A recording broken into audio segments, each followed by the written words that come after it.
नमस्कार, स्वागत है आपका हमारी खास पेशकश कमोडिटी विशेष में आज हम बात करने वाले हैं दालों को लेकर। दलहन का मार्केट किस तरह से बदल रहा है, कैसे दलहन की महंगाई कम होगी, स्टॉक की क्या स्थिति है, डिमांड और सप्लाई की क्या स्थिति है, तमाम मुद्दों पर आज हम चर्चा करने वाले हैं। और आज इस चर्चा में शामिल होने के लिए हमारे साथ तीन खास मेहमान भी हैं। विवेक अग्रवाल हैं BSAF के, और साथ ही सुनील बलदेवा हैं, जनरल सेक्रेटरी हैं एफ्टा के, और साथ ही Indian pulses and grain association के चेयरमैन विमल कोठारी जी भी हैं। आप तीनों मेहमानों का बहुत बहुत शुक्रिया।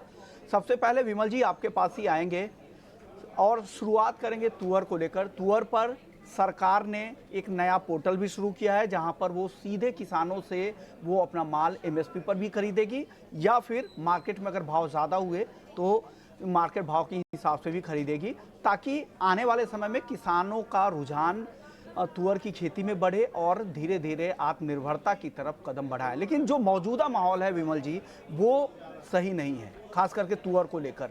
पिछले 2 साल के जो उत्पादन थे वो काफ़ी खराब रहे, इंपोर्ट अनुमान से कम रहे, करीब 12 से 15 लाख टन के आसपास का डेफिसिट है हमारे देश में तुअर का। ऐसे में क्या लग रहा है, तुअर की कीमतें आगे किस तरह से जाती आपको दिख रही है? थैंक यू विश्व मोहन जी, आपने मुझे आमंत्रित किया इस शो पे। देखिए, तुअर का जो उत्पादन का सवाल है, इस बार भी जो सरकार के फर्स्ट एडवांस एस्टीमेट जो पिछले महीने आया है, उस हिसाब से 33 लाख टन का प्रोडक्शन सरकार बता रही है, जबकि हमारे यहाँ जो तुअर की रिक्वायरमेंट है कम से कम 45 से 46 लाख टन। तो ये तो एक तय है कि 2024 में तुअर की जो उपलब्धता है उसमें कमी बनी रहेगी। लगभग हमें 12 से 15 लाख टन की कमी रहेगी, जो हमें आयात करना होगा। लेकिन अनफॉर्चुनेटली 12 से 15 लाख टन अगर हम आयात करने जाएं भी, तो वर्ल्ड मार्केट में हमको कहीं भी इतनी तुअर नहीं मिलेगी, क्योंकि म्यांमार इस साल थोड़ा उत्पादन अच्छा हुआ है, जो हार्वेस्ट इस महीने से शुरू हो जाएगी वहाँ, और वहाँ लगभग 4 लाख टन का उत्पादन का अनुमान है। अफ्रीका से हम देख रहे हैं लास्ट 1-2 साल से लगभग 6 से 7 लाख टन का इंपोर्ट हो रहा है। इस साल मोजाम्बिक के साथ हमारे कुछ इशू हुए मोजाम्बिक की तरफ से, तो इसलिए वहाँ से जो जितनी मात्रा में माल आना चाहिए था उतना माल आ नहीं पाया है। तो इसलिए थोड़ा इंपोर्ट अफ्रीका से जितना हम एक्सपेक्ट कर रहे थे उतना इंपोर्ट हुआ नहीं है। लेकिन हमारा ऐसा मानना है कि अफ्रीका में उत्पादन बढ़ेगा, क्योंकि वहाँ की जो इस बार वहाँ के किसानों को अच्छे भाव मिले हैं। तो मैं समझता हूँ कि वो लोग और हमारी सरकार ने ऑलरेडी 31 मार्च 2025 तक OGL अनाउंस कर दिया है। तो मैं समझता हूँ कि वहाँ अगर वेदर कंडीशंस वगैरह अच्छे रहे तो वहाँ उत्पादन बढ़ना चाहिए। तो हमें इंपोर्ट तो इन अफ्रीकन कंट्रीज से और म्यांमार से करना होगा। और जहाँ तक हमारी जो क्रॉप है इस बार भी कम है, और सरकार ने एक नया कदम उठाया है कि जो वो पहले तो MSP के नीचे अगर दाल जाती थी तब खरीदते थे, लेकिन इस बार उन्होंने ये किया कि हम डायनामिक प्राइसिंग पे, हम मार्केट प्राइस पे किसानों से भाव माल खरीदेंगे। तो उससे भी किसानों को थोड़ा एक ये लग रहा है कि हमें अच्छे भाव मिलेंगे, वो भी ज्यादा नीचे में माल बेचना नहीं चाहेंगे। तो मैं समझता नहीं हूँ कि तुअर में जो अभी जो भाव चल रहे हैं, जो हमारी देसी तुअर है जो लगभग 90 रुपए के आसपास बिक रही है, उसमें मुझे खासी ज्यादा कोई मंदी दिखती नहीं है। और तुअर के भाव इस साल भी बढ़े रहेंगे। हालांकि सरकार ने दालों के दामों को कमी करने के लिए येलो पीस का इंपोर्ट 0 ड्यूटी पे अलाउ किया है, लेकिन वो भी सिर्फ 3 महीने तक का है, 31 मार्च तक के लिए है। तो दालों की उपलब्धता में इस बार एल नीनो की जो 2023 में एल नीनो और मानसून का जो इरेटिक मानसून की जो कंडीशंस बनी थी, उसकी वजह से दालों की जो उत्पादन में कमी हुई है, और उससे हमारी उपलब्धता में कमी होगी और हमें आयात करना ही होगा। और रहा जहाँ तक दामों का सवाल, मैं समझता हूँ कि तुअर के दाम बहुत ज्यादा, इसमें कमी आएगी नहीं। सुनील बलदेवा साहब, आपसे मेरा सवाल होगा, सरकार के इस कदम पर जो तुअर के लिए किसानों को अपना माल बेचने के लिए जो पोर्टल शुरू किया गया है उस पर, और साथ ही डिमांड सप्लाई से लेकर भाव तक की तुअर की स्थिति को लेकर आपका आकलन, आपकी रिपोर्ट क्या कहती है सुनील जी?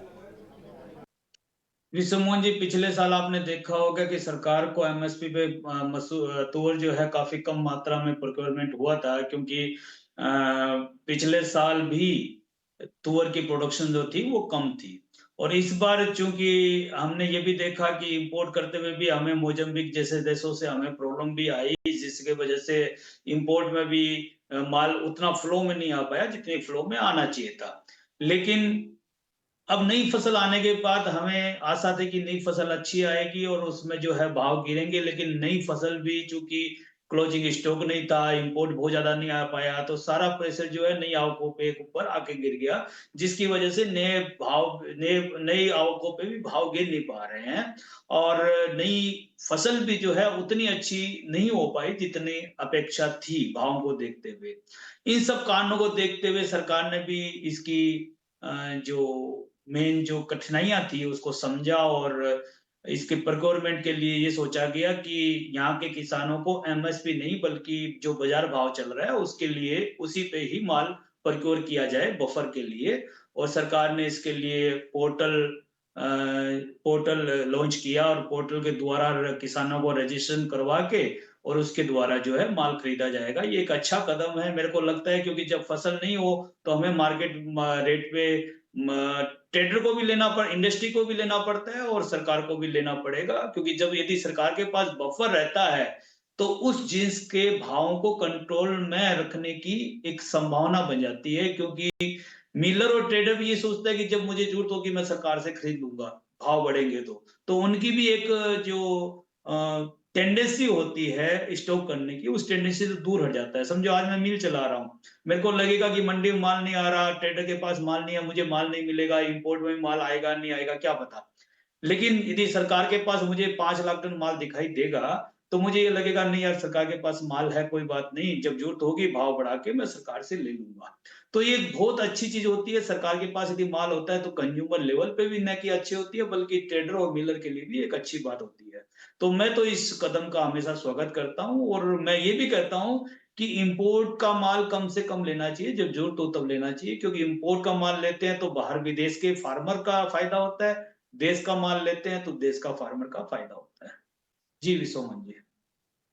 विवेक जी, तुअर पर आप क्या कहेंगे? आपको क्या लग रहा है मार्केट के मौजूदा हालात को देखते हुए क्या दाम आगे तुअर के कम होते आपको दिख रहे हैं या भाव इसी आसपास में रहेंगे, तुअर के दाम कम नहीं होने वाले हैं? विवेक जी। नमस्कार विश्व जी। निश्चित रूप से इस पिछले साल और इस साल तुअर की जो कमी है वो बनी हुई है और उसी बात को रखते हुए भारत सरकार ने पोर्टल लॉन्च किया है ताकि तुअर का जो बफर स्टॉक है सरकार डायरेक्टली कर सके। इस बार भी चूंकि जो बारिश थी वो अनिश्चित रही और बहुत ज़्यादा बदलाव होते रहे वातावरण में, इसलिए 10 से 15% की तुअर की कमी हम अनुमानित लगा रहे हैं और पिछले साल भी लगभग उसी प्रकार की कमी थी। तो इस साल तुअर की थोड़ी शॉर्टेज बनी रहेगी, लेकिन भारत सरकार ने जो येलो पीस मटर खोला है उससे काफी हद तक संतुलन बनेगा और 5 से 6 लाख टन मटर इंडिया में आएगा, जो तुअर की कमी को थोड़ा बहुत इम्पैक्ट करेगा और एक प्रकार से भाव में स्थिरता आने की गुंजाइश है उसके कारण। रही बात आने वाले टाइम पे, तो मुझे लगता है कि जो करंट प्राइस लेवल है, जो तुअर की जो प्राइस चल रही है अभी, इससे बाजार थोड़े ऊपर ही रहेंगे और बहुत ज्यादा घटने की उम्मीद तो बिल्कुल नहीं लगती मुझे, क्योंकि 2 साल बैक टू बैक जो इम्पैक्ट पड़ा है क्रॉप पे, उसके कारण इसकी उपलब्धता पे थोड़ी कमी आई है और बाजार थोड़े से तेज हुए हैं। विवेक जी, मसूर की डिमांड और सप्लाई का प्राइस का क्या आउटलुक है? क्या लग रहा है मसूर को लेकर बाजार में स्थिति क्या बन रही है? हालांकि मसूरी एक ऐसी दाल है जहां पर दाम उतने ज़्यादा नहीं बढ़े हैं, कंज्यूमर्स को इस फ्रंट पर काफ़ी राहत है। अब मौजूदा हालात डिमांड सप्लाई स्टॉक को लेकर क्या है? क्या दाम इसी आसपास में रहेंगे या और भी कम हो सकते हैं? क्योंकि इस तरह की खबर आ रही है, एक तो इंटरनेशनल मार्केट में भी काफ़ी अच्छी सप्लाई है मसूर की और यहाँ पर भी अच्छे स्टॉक होने के साथ साथ फसल को लेकर भी काफ़ी उम्मीदें हैं, क्योंकि बुआई के जो नंबर्स हैं वो भी बेहतर दिख रहे हैं। विवेक जी, मसूर को लेकर आपका आउटलुक? देखिए, मसूर में इस साल 2024 तक मुझे लगता है 13 लाख टन के आसपास हम मसूर इंपोर्ट करेंगे, आयात करेंगे। और मसूर की क्रॉप इंडिया में अभी बहुत जल्दी है पूर्वानुमान कुछ लगाना कि कैसी रहेगी, लेकिन सामान्यतः नॉर्मल से अच्छी क्रॉप दिख रही है। नमी है थोड़ी सी और जो भी बारिश हुई है उसका कुछ बेनिफिट मिलेगा। तो मुझे लगता है कि इस साल हो सकता है मसूर पे इंपोर्ट पे उतनी जरूरत हमको ना पड़े, बहुत ज्यादा इंपोर्ट निश्चित रूप से करना पड़ेगा, लेकिन जितना हमने पिछले साल किया था उससे कम करना पड़ेगा। और कनाडा और ऑस्ट्रेलिया दोनों जगह क्रॉप बहुत अच्छी है, तो सप्लाई साइड एक बहुत अच्छा सप्लाई साइड बना हुआ है दोनों कंट्रीज में। और भारत में भी उत्पादन की जो पूर्वानुमान है वो मुझे लगता है कि पिछले साल से बेहतर होगा, क्योंकि थोड़ी जो अभी बारिशें हुई हैं उसका बड़ा पॉजिटिव इम्पैक्ट गया है। तो जो बाजार है वो 6200 के आसपास जो अभी करंट चल रहा है बॉम्बे मार्केट में, इसके आसपास एक आध 2 रुपए नीचे हो सकता है। पर चूंकि ओवरऑल अगर अपन देखने जाए चाहें तो प्राइस जो है वो स्टेबल ही रहेंगे और इस प्राइस के आसपास ही रहेंगे। बिल्कुल सही बात है। हालांकि फसल को लेकर अभी कोई सटीक अंदाजा लगाना काफी मुश्किल है, लेकिन चने को लेकर बताइए, चने की स्थिति क्या बन रही है? हालांकि जो बुआई के जो नंबर्स हैं, जो रकबा है, जो खेती का एरिया है वो कम है, ऐसे में क्या उत्पादन भी पिछले साल से चने का कम रहने वाला है? दाम जो तेजी से धीरे धीरे विवेक जी बढ़ रहे हैं, क्या दाम चने के और बढ़ने वाले हैं? देखिए, चना मार्केट में बड़ा एक डिफरेंट व्यू है, सरकार का एक अलग व्यू है और जो प्राइवेट सेक्टर है उनका बहुत अलग व्यू है। तो जहां तक मुझे जानकारी मिली है, प्राइवेट सेक्टर क्रॉप को अनुमानित जो भारत सरकार की अनुमान से थोड़ा कम आंक रहा है। तो हो सकता है कि चने की प्राइस जो है वो उतनी ज्यादा कम ना हो। जब जब नई क्रॉप आती है और जब प्राइसेस टूटते हैं तो चने की प्राइस पे हमको थोड़ी सी तेजी देखने को मिल सकती है। पर सरकार के पास अभी भी बफर स्टॉक है और सरकार इस बार भी बाय करेगी। तो आप ये मान के चलिए कि चने पे थोड़ी जो क्रॉप की जो कमी आई है उसके चलते हुए प्राइस थोड़े बेटर होंगे और आने वाले टाइम पे इनकी डिमांड बढ़ेगी। चूंकि भारत सरकार के पास बफर स्टॉक है तो शायद वो उसको कंट्रोल करने में सफल रहें। पर ऐसा नहीं है कि बहुत ज्यादा क्रॉप है और प्राइस बहुत नीचे गिर जाएंगे, इसकी संभावना काफी कम है। और वैसे भी जो तमाम विश्व के जो मौसम विभाग वाले एजेंसियां हैं उन्होंने जो अनुमान लगाया है कि इस बार अल नीनो का इम्पैक्ट रहेगा और उसके चलते हुए हमें बहुत सारी नई चुनौतियों का सामना करना पड़ेगा। तो ये साल दालों के लिए स्पेशली चुनौतियों भरा रह सकता है और सरकार के लिए भी एक बहुत कठिन कार्य रहेगा कि इन सब स्थितियों में बाजार को अपने आप में एक स्थिर बनाए रखना और एक नॉर्मल प्राइस रेंज में रखना। तो चुनौतियों भरा वर्ष है और चने के लिए भी ये चुनौती रहेगी। विमल कोठारी जी, अब आप बताइए, चने और मसूर को लेकर, इन दोनों दालों को लेकर आपका अनुमान क्या है? मौजूदा फसलों की स्थिति को देखकर बताइए, क्या स्थिति बन रही है? आगे दाम किस तरफ जा सकते हैं? देखिए, चना का जहां तक सवाल है, चने का उत्पादन इस बार कम होता क्योंकि जो बुआई हुई है लगभग 10 से 15% के बीच में बुआई पूरे अक्रॉस इंडिया कम हुई है। कुछ स्टेट्स में तो 20% तक कम हुई है और कई जगह 8 से 10% कम हुई है। तो चने का जो उत्पादन है वो हमें लग रहा है कम होगा। लेकिन अभी जो चने में जो अभी कुछ दिन पहले वहाँ यहाँ जो बारिश हुई है, हल्की बारिश हुई है और थोड़ी अच्छी ठंड भी पड़ी है, उससे चने का यील्ड जो है काफी जगह अच्छा होना चाहिए। उससे का चने की जो उत्पादक क्षमता है उसमें अच्छी वृद्धि होनी चाहिए। अभी क्रॉप का अनुमान कहना बहुत मुश्किल है, लेकिन बुआई के जो आंकड़ों के अनुसार ऐसा लगता है चने का उत्पादन पिछले साल से भी कम होगा। तो इसलिए मुझे लग रहा है इस साल दालों की जो सप्लाई है उसमें कहीं न थोड़ा कंस्टेंट बना रहेगा। और अब चने की अगर हमें चने का उत्पादन देखना होगा कि चने का उत्पादन कैसा होता है, हार्वेस्ट कैसा होता है। अगर चने का उत्पादन भी कुछ कम हुआ पिछले साल से, तो दालों के अंदर में जो सप्लाई है वो बना रहेगा और हमें इंपोर्ट सरकार को पूरी तरह खोलना पड़ेगा, जिसमें खासकर जो येलो पीज है, जो चने को सब्स्टिट्यूट करता है, तो वो येलो पीज का इंपोर्ट फिर सरकार को, जिस तरह भी उन्होंने 3 महीने तक खोला है, मेरा मेरा मेरा सुझाव रहेगा कि उसको पूरे 1 साल तक के लिए बढ़ा दिया जाए। और जहां तक मसूर का सवाल है, मसूर हमारे यहाँ पिछले साल लगभग 15.5 लाख टन का उत्पादन हुआ था। इस साल भी बुआई अच्छी है, कहते हैं और ऐसा मानना है कि अगर कोई वेदर में कोई इश्यू नहीं हुआ तो मसूर का अच्छा उत्पादन होना चाहिए। और मसूर की जो बुआई भी वो थोड़ी ज्यादा हुई है। यानी मसूर को लेकर तो स्थिति अच्छी है, सप्लाई भी पर्याप्त है, इस बार बेहतर फसल का भी अनुमान है, लेकिन चने को लेकर थोड़ी चिंता जरूर है। सुनील जी, आपका आउटलुक मसूर और चने पर क्या लग रहा है? आपको किस तरह से स्थिति बदलेगी आगे, किस तरह से भाव जाएंगे मसूर के और चने के? जहां तक मसूर की बात करें, सरकार के पास करीबन 5 लाख टन मसूर है। इंपोर्टेड मसूर का सरकार ने प्रोक्योरमेंट किया था और नई यदि बिजाई की बात करें तो बिजाई मसूर की कई जगह बहुत अच्छी है, कई जगह ठीक है। तो कुल मिला के मुझे लगता है कि पिछले साल से 5-10 पैसा कुछ मसूर जो है ज्यादा ही आ सकती है, कम आने की कोई संभावना नहीं है। पोर्ट पर भी माल करीबन 2 लाख टन पड़ा है अभी भी। टोटल माल ज्यादा है, लेकिन मैं उसको माइनस कर रहा हूँ, जो सरकार को अभी डिलीवरिंग जाना है उसको माइनस करके करीबन 2 लाख टन मैं समझ के चल रहा हूँ। तो मुझे ऐसा लगता है कि मसूर की स्थिति हमारे सप्लाई साइड में देखेंगे तो बहुत अच्छी है, इंपोर्ट की अच्छी है, बाहर माल भी मिल रहा है, देश की फसल भी ठीक है और सरकार के पास भी एक अच्छा खासा माल है। तो मुझे लगता है मसूर के, यदि हम देखें तो मसूर के हिसाब से कोई भी दिक्कत नहीं है। चने का बुआई साउथ के स्टेट में कुछ कम था। हमने ये देखा कि साउथ के स्टेट में आप बात करें तो कर्नाटका और महाराष्ट्र में और आंध्रा में काफी कम रहा है, गुजरात में भी काफी कम रहा है। और जो वेदर कंडीशन है वो भी कोई बहुत ज्यादा अनुकूल नहीं है। तो 15% की करीबन गिरावट इसमें आ सकती है चने के प्रोडक्शन में। उसी को देखते हुए सरकार ने जो है मटर का इंपोर्ट खोला है और मटर करीबन 6 से 7 लाख टन यदि इंपोर्ट हो जाती है तो वो उसकी भरपाई कर देगी। ये एक अच्छा कदम था कि सरकार ने समय रहते मटर मंगा लिया ताकि सही भाव में मटर जो है हिंदुस्तान में आ सके और कम से कम हमारी विदेशी मुद्रा जो है वो खर्च हो। तो मैं ये कहूंगा कि ये सही कदम है और सही टाइम लिया हुआ है। 31 मार्च तक इसको खोला गया, 31 मार्च के बाद इसको बढ़ाने की भी जरूरत नहीं है, क्योंकि 6 से 7 लाख टन मटर मुझे लगता है काफी सफिशिएंट है।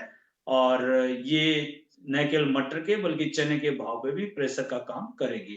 और सरकार के पास भी करीबन 13 लाख टन चना अभी भी है। तो बहुत ज्यादा इसमें चिंतित होने की बात नहीं है, लेकिन चने की प्रोडक्शन जो है मुझे लगता है कम रहेगी।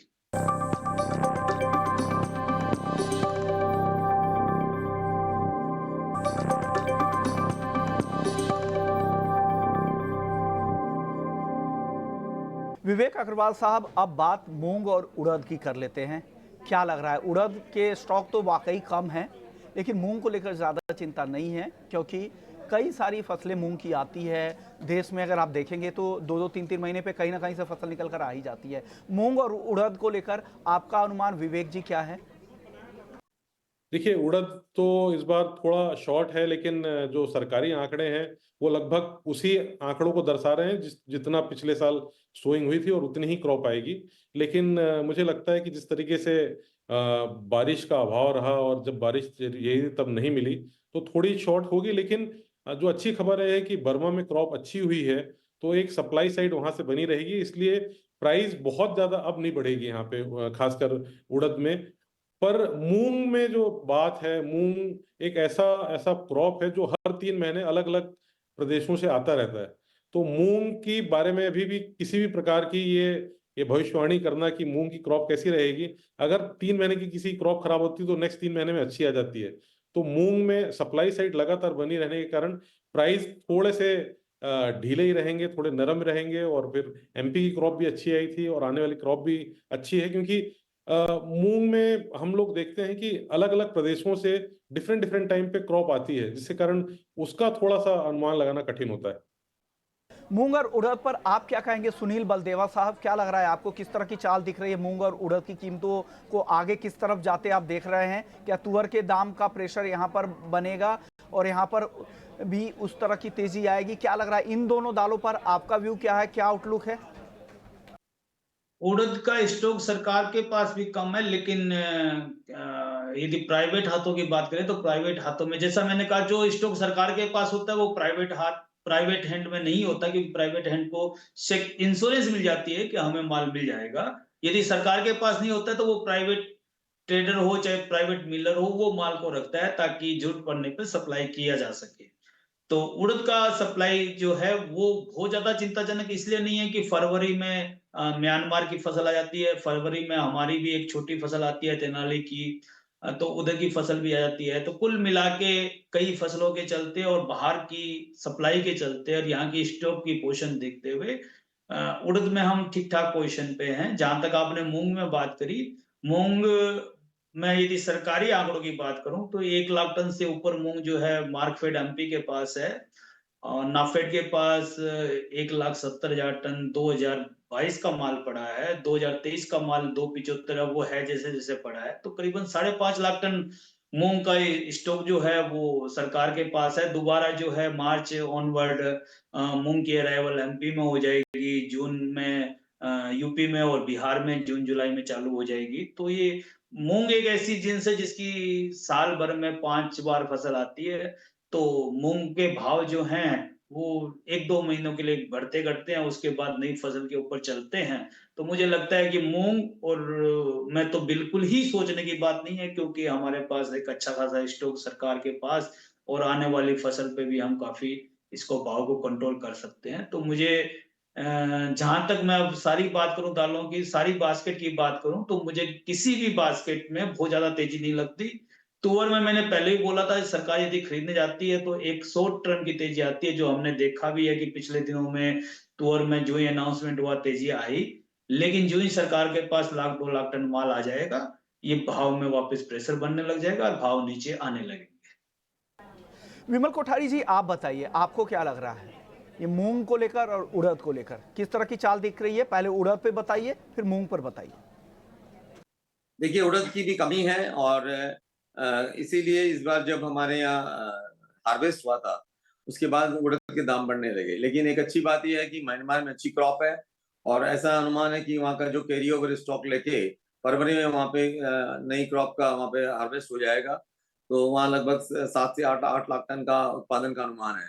तो अगर वहाँ की अवेलेबिलिटी हमें और जो कैरी ओवर को लेके अगर हम देखते हैं तो लगभग 9 से 10 लाख टन की वहाँ अवेलेबिलिटी रहेगी। और हमारे यहाँ भी रबी की जो क्रॉप है, हालांकि बड़ी क्रॉप नहीं है, छोटी क्रॉप है। तो अगर हम देखें कि म्यांमार में जो प्रोडक्शन है और हमारे यहाँ जो रबी का प्रोडक्शन होगा, उसको मिला के मेरे ख्याल से जितनी हमारी रिक्वायरमेंट है उसकी आपूर्ति हो जाएगी। लेकिन दामों में मैं नहीं समझता हूँ कि उसमें कोई खास मंदी आएगी, क्योंकि म्यांमार में वो हिंदुस्तान की जो रिक्वायरमेंट है उसको देखते हुए वो दामों को कम नहीं करेंगे, इसलिए क्योंकि हमें आयात पे निर्भर रहना पड़ेगा, वो भी। और उड़द एक ऐसी चीज है जो सिर्फ म्यांमार से आ सकती है, क्योंकि इंडिया के अलावा उसका जो उत्पादन सिर्फ म्यांमार में होता है और कहीं उत्पादन होता नहीं है। तो दामों में कमी नहीं आएगी, लेकिन अवेलेबिलिटी बनी रहेगी, क्योंकि म्यांमार में अच्छा प्रोडक्शन है और हमारे अभी रबी क्रॉप आएगी। तो जब तक हमारी अभी नई क्रॉप तो अभी काफी दूर है, 9 महीने बाद नई सितंबर में हमारी नई क्रॉप आएगी। लेकिन चूंकि जो उड़द की जो हमारे जो कंजम्पशन है वो पूरे तुअर की तरह नहीं है, वो एक लिमिटेड है उसका। तो मेरे ख्याल से उसकी आपूर्ति इंपोर्ट से और जो हमारी रबी क्रॉप की जो सीजन है उससे वो आपूर्ति हो जानी चाहिए। और मूंग का जो आपने पूछा, मूंग के लिए मूंग का देखिए, हमारे यहाँ मूंग की छोटी छोटी क्रॉप आती रहती है, हर 2-3 महीने में कोई ना कोई क्रॉप देश के किसी न किसी भाग में आती रहती है। तो मूंग का इंपोर्ट सरकार ने बंद रखा है। एनएफएड के पास भी जब हमारे हार्वेस्ट हुआ था 2-3 महीने पहले, उसमें उनके पास 7 लाख टन का इंपोर्ट स्टॉक था। तो मूंग की भी उपलब्धता बनी हुई है और मूंग की एमएसपी काफी ज्यादा 85 रुपीज है। तो मूंग में अभी ऐसा कोई चिंताजनक बात नहीं है, मूंग की उपलब्धता बनी हुई है हमारे यहाँ जो प्रोडक्शन है। और अभी फरवरी में भी हमारे यहाँ रबी का भी जो है वो हमारे यहाँ उसकी भी हार्वेस्ट होगी। तो और हर 2-3 महीने में फिर मई में एक नई हार्वेस्ट होती है, फिर जुलाई में हार्वेस्ट होती है, फिर सितंबर में हार्वेस्ट होगा। तो कहीं न कोई देश के भागों में मूंग की उपलब्धता बनी रहती है। तो मूंग की मुझे इतना अवेलेबिलिटी में इतना कोई इशू नहीं लग रहा है। हालांकि ठीक है, अब उसमें क्वालिटी का जरूर इशू है कि बहुत अच्छी क्वालिटी का मूंग शायद हमें नहीं मिला, लेकिन मिलिंग क्वालिटी का मूंग की जो उपलब्धता है वो लगभग बनी रहेगी। बिल्कुल, यानी मूंग को लेकर ज़्यादा चिंता करने की बात नहीं है, लेकिन उड़द को लेकर थोड़ी चिंता है। लेकिन म्यांमार की फसल अगर अच्छी रहती है, अगर वहाँ की सप्लाई किस तरह की रहती है, वहाँ से किस तरह का इंपोर्ट होता है, उससे स्थिति यहाँ पर बेहतर हो सकती है।